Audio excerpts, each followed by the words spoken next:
নমস্কার, আমি আচার্য শ্রী তাপস আচার্য আমার ইউটিউব চ্যানেলে আপনাদের সবাইকে স্বাগতম। আজকের যে বিষয়টা আমি বলবো সম্পূর্ণ ভিন্ন স্বাদ, ভিন্ন রূপ এবং খুবই ভাইটাল একটা টপিক।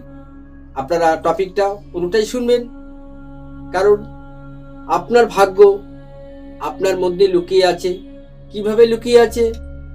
আপনি কোন দিকে ঘুমাবেন?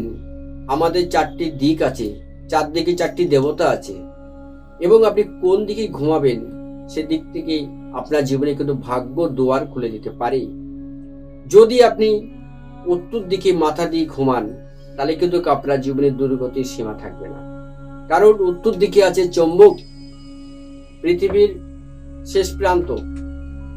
তাহলে আপনি ওদিকে ঘুমাবেন না। কোন দিকে ঘুমাবেন? আপনি উত্তর দিকে কেন ঘুমাবেন না? দেখবেন মানুষের মৃত্যুর পরেও কিন্তু উত্তর দিকে মাথা থাকে।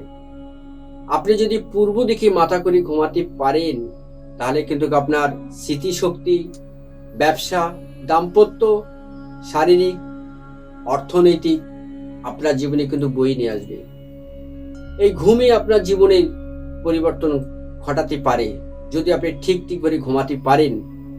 যদি আপনি দক্ষিণ দিকে ঘুমাতে পারেন মাথা দিয়ে, তাহলে কিন্তু আপনার পরম আয়ু বৃদ্ধি হবে এবং তার সাথে আপনার কেরিয়ার এবং সন্তান সম্ভাবনার চান্সটা বেশি থাকে।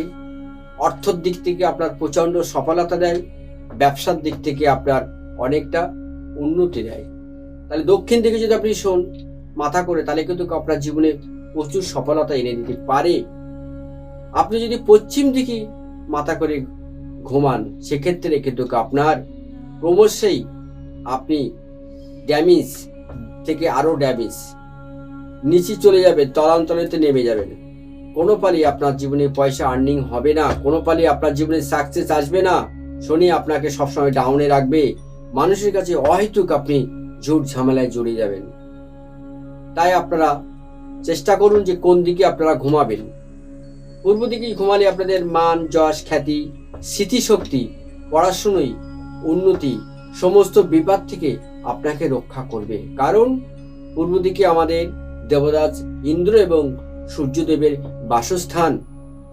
তাই আপনাদের এদিকে যদি ঘুমান সেক্ষেত্রে আপনার কিন্তু আর্থিক সচ্ছলতা এবং শারীরিক দিকে মানসিক আপনাদের স্বচ্ছন্দ তিনি দেবেন। পশ্চিম দিকে ঘুমালে আপনাদের শনির ডিস্টার্ব দেখবেন, আপনারা মিলিয়ে দেখবেন আপনারা কোন দিকে ঘুমাচ্ছেন, কোন দিকে আপনাদের ডিস্টার্ব হচ্ছে, আপনারা এগুলো মিলিয়ে দেখুন। তো আজকে এই পর্যন্ত, সবাই সুস্থ থাকুন, ভালো থাকুন, নমস্কার।